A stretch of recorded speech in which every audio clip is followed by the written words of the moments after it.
Hello and welcome back to my channel. We're a little bit up close today, but we're just gonna roll with it. It's a different video than usual. It's gonna be a movie review, so I'm a bit excited because I feel like this movie is super, not controversial, but I feel like it's very polarizing in the critics and stuff. So what would you sacrifice for greatness to go?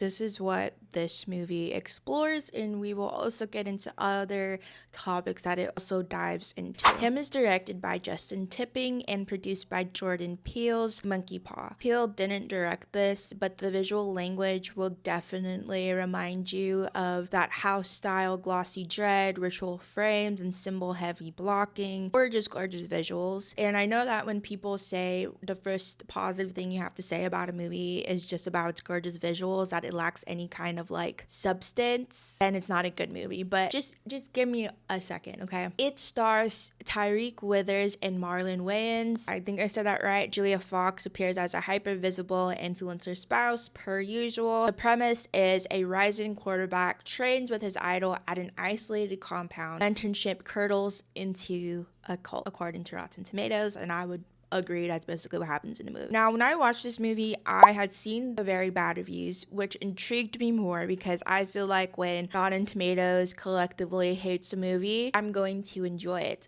And I am an avid lover of horror and thriller movies ever since I was a small child. Don't know why that is. Probably shouldn't have been watching those kinds of movies. My favorite movie when I was like 6-7 years old was Chucky. So take with that what you will. And I saw this movie, I was like, it's a horror thriller movie, and then my husband loves football. Not that he doesn't love horror thriller movies, but I mean, we like those two things collectively together. So I was like, let's go. We never to go on a movie date anymore as much as we used to because of my 1-year-old baby. Love him to death though, and I was like, let's go make this a movie date. This is a sports horror with cult horror and body horror. Also, if you haven't seen a movie yet, yes, there will be spoilers. I should have said that in the beginning, but give yourself time to click off right now if you're planning to watch this movie. What you get is surrealism, fever dream edits, ritualized drills, and a body treated like gear. Director of photography or cinema, I'm assuming her name is Kira. We're kind of twinsies. Kira Kelly works with saturated deserts, religious reds, X-ray impacts to make football feel sacred and violent at the same time. We have a lot of interesting visuals in terms of how bodies are also being displayed and how violence is also being displayed, which I think is interesting. And we see the X-ray kind of scenes, and I was kind of confused which one was which, if it was Cam or not, and worried because he has a head injury, which we'll get into for a second. This film at the end is just very interesting, and I feel like it's kind of in a trivial time, especially with everything with P. Diddy, the Epstein files, and conspiracies. So let's talk about culture across mediums. Him sits in a lineage with Black Swan and Whiplash, art forms that demand sacrifice until the self is completely gone, and you give up your whole self for this thing that says that you are the best at whatever your medium is.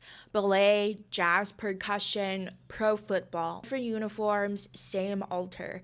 And each Dementor figure weaponizes greatness. The coach, maestro, idol turns into worship. Him literalizes it with rituals, head trauma, and devotional crowds around Isaiah, the goat messiah. Racial undertones and the commodified body. The film's most unsettling current is racial. Cam's body is measured, it's inspected, and it's purchased. This really, to me, showed how NFL sports, for example, can feel very exploitative, I guess you would say, in that aspect, where they are pretty much putting these young men's bodies, pushing it to the brink of exhaustion, of physical exertion, I think is the right word for it. And also, did it remind anyone of the brutal history of how Black bodies were treated and measured in the slave trade? I felt like that was very, very in my face when Cam was getting weighed, when he was his wingspan. Like, words like that really just stood out to me, and I really feel like it was very intentional. Black bodies were sized and sold, much like how we see Cam being sized up to other players.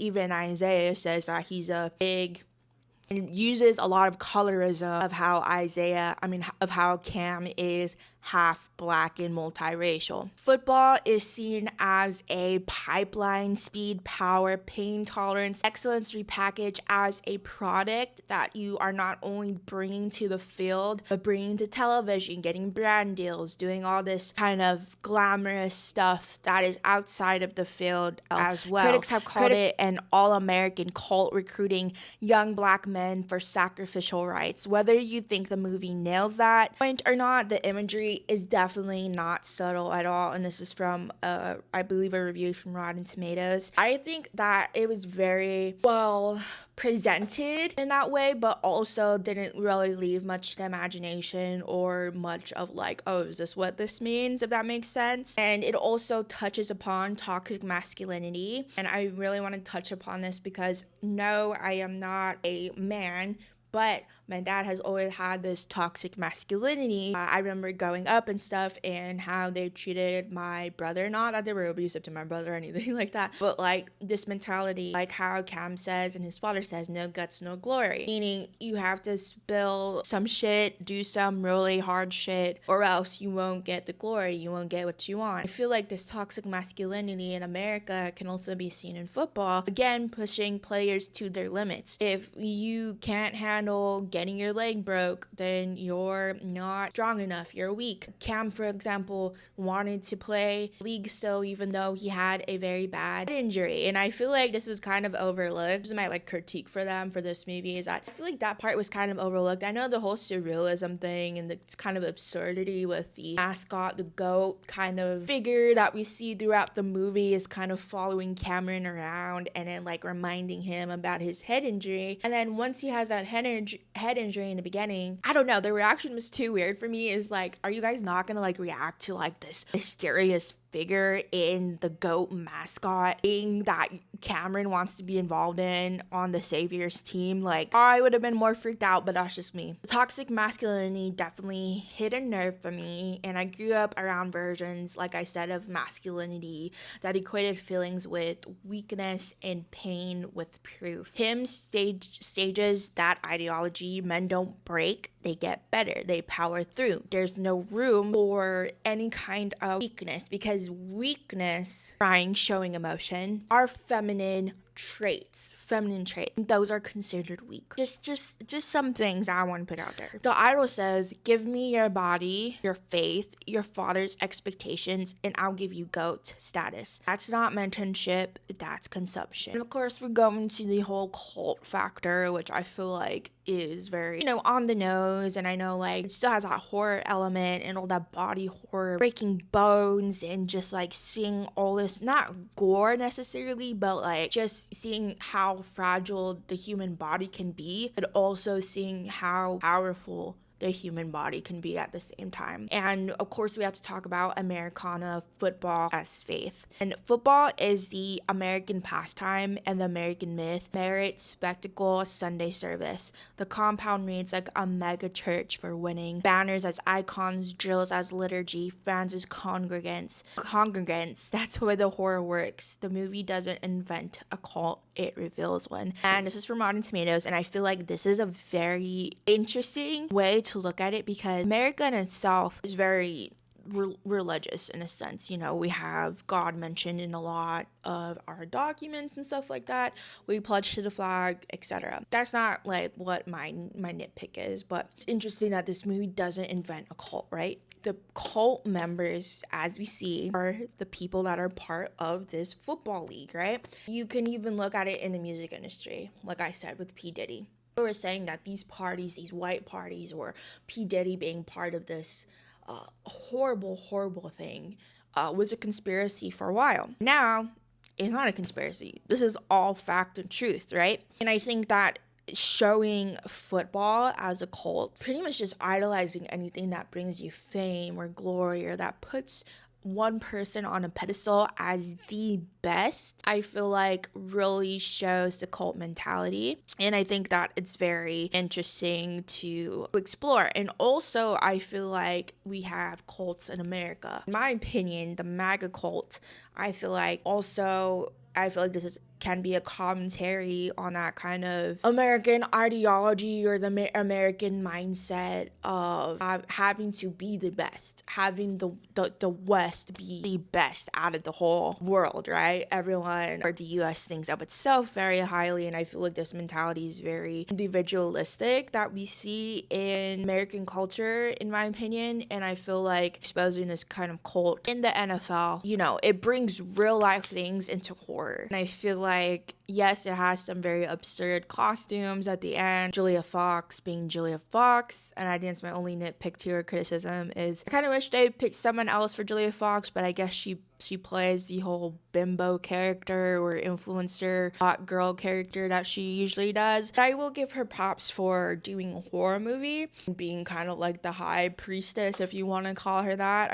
I thought it was interesting how they really incorporated her. I do think she did a lot better than her previous role, which the only one I can think of is Uncut Gems. It was kind of throwing me off because all I could see was Julia Fox, and I was already engulfed in this kind of surrealist, absurd sport horror world. I feel like a lot of people can relate to sports, and I feel like in this not new kind of horror genre, but this kind of horror genre focusing on something like an American pastime is a very interesting premise, in my opinion. I feel like people just don't understand a lot of things that you can get into with this movie. And I know it's not perfect, and I don't think I ever look for perfection in a movie. I feel like, and that's in that mentality, like you must be perfect to be like the best movie or to be a cult classic. I do feel like this would definitely be a cult classic. Like I really enjoyed it. I thoroughly enjoyed it, and my husband did too. And I feel like it was a good break from the usual priest going to a house of someone possessed, that person bends over backwards, things fly off shelves. This is really in a different way. And yes, they had some jump scares, but I felt like we could also relate to Cameron as a character because he is imperfect. He does give in to sins or some, temptations. He has a girl at home. He's all about family, and he comes to a moral high ground of where does his morals stop? What would he do, and to what extent is he willing to sacrifice? And this is something that's asked him by Isaiah. What are you willing to sacrifice to be the goat? And Isaiah, in his own characteristic, right, is very well played, I would say, very convincing, very scary. And I think that there's competition between them because Cameron is the next up to being the GOAT. Why would Isaiah invite his predecessor or competition to his place? In the movie, we see that he wants Cameron to take his blood, and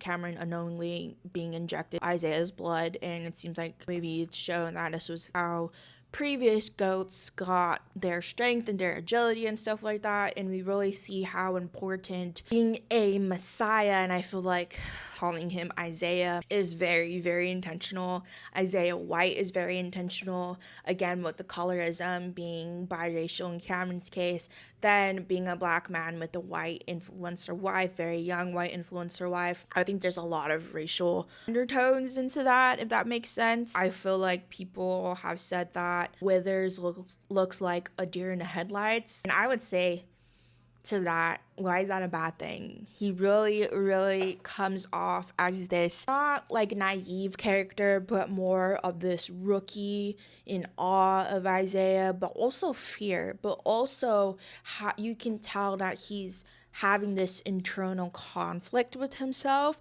which I think we can all relate to. Maybe not to this extent, but the sound and score was by Bobby Creelo. I think that's his name. My computer's all nasty. Oh, sorry, Bobby Krillix. Score is also very important. I feel like it's not getting enough attention, but I will say that it really keeps everything disoriented, and you can feel the disorientation with Cameron, which made me feel more intensely connected to the movie and also very anxious, which I feel like in a horror movie you have to have a score that makes you anxious for the main character or seeing what is going to happen next in the progressing scenes. The visual motifs, staple-like head imagery, red wash sanctuary, sports gears, altar pieces, as said by Rotten Tomatoes. I think that having the really out there and exaggerated cult members of the people wearing the football heads, and also the one cult member that almost killed Cameron, was very, very A24-ish, very, very of the book for A24. I personally feel like. Now, this is where people say that it kind of stumbles.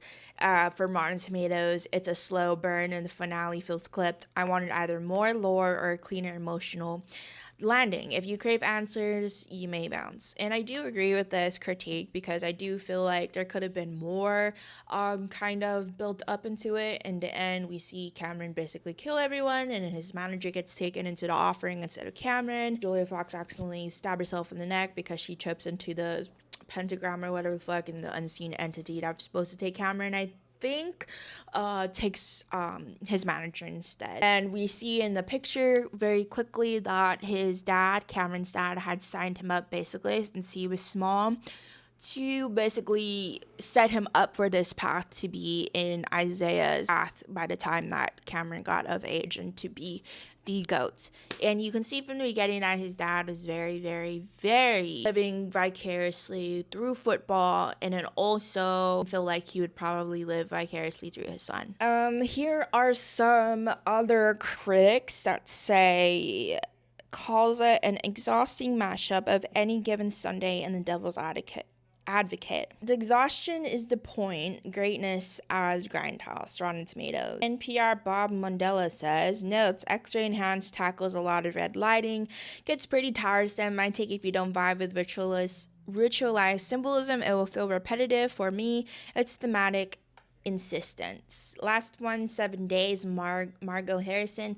Football is the all-American cult, but illustrated with such wild gusto. My take, agreed. The thesis isn't subtle, but the staging is a conversation. I feel like these are really valid points, but again, for the casual viewer, I can see how this can be a little bit boring at first, but again, I feel like it's just like a topic that is so ingrained in American society. Like, I feel like everyone can kind of relate to a point, and I feel like these critics or these critiques are like not appreciating it for its originality, I guess you would say. I know this has been done before, but I feel like with the kind of movies that have been coming out, I feel like this is kind of different in the way that it explores sports horror.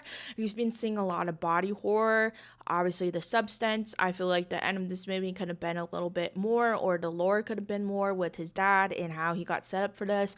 We see the same kind of thing in Hereditary, but by A24, where we find out that basically the family was set up by the grandma, and this was kind of all basically fated. So kind of like fate in this too as well. Jordan Peele produced this, he didn't direct, but you can definitely feel his direction on this, which I really enjoyed, and I feel like this was kind of a selling point for people who enjoy Jordan Peele's work, and I am one of them. And inviting someone like their director of photography or cinematography, I've never heard of her before, I'm not gonna act like I have, but her kind of dreamy logicness or visuals really made me entranced with it and really put me in a different world, like as if I was Cameron. I know that sounds crazy, but I was really engulfed in this movie. And I want to finish this off by saying real life is getting weirder than fiction. This movie lands on a point where everything already feels culty. We watched Charlie Kirk's killing spiral into waves of misinformation and even swatting hoaxes on campuses. We got the whole thing where it's not adding up what Charlie Kirk's does, and we have people celebrating him as if he's some sort of prophet or some sort of god or something. It's very, very strange cult mentality where people are treating this man as if he was some sort of a very important figure, right? It's very strange to me. We've got ongoing Diddy headlines reviving the industry party conspiracy imagination, and last week Rapture Talk was trending because a pastor predicted the end of the world Again, how many times have we heard the end of the world? When him paints fame, faith, and power as a single machine, it doesn't feel that far-fetched, and sometimes real life is more absurd and scary than fiction. Probably not like him if you hate surrealism and slow burns, but if you can appreciate a different flavor of horror, cult dynamics wrapped in Americana motifs with images that stick, it's worth your time. Not perfect by any means, but definitely interesting and definitely a worthy watch, in my opinion. What would you sacrifice to be the GOAT? Body, faith, your family, your possessions, your mortality? Drop a comment below and let me know what you guys think about this movie. Yeah, I hope you guys enjoyed this little movie review. I probably will do more on movies that I actually have something to say about. Most movies I don't really have much because I haven't really seen a movie that really provokes me in this way, wanting to talk about it. So let me know what your guys' thoughts are in the comments. You want me to do more movie reviews? Let me know, and I'll see you guys next time. Bye!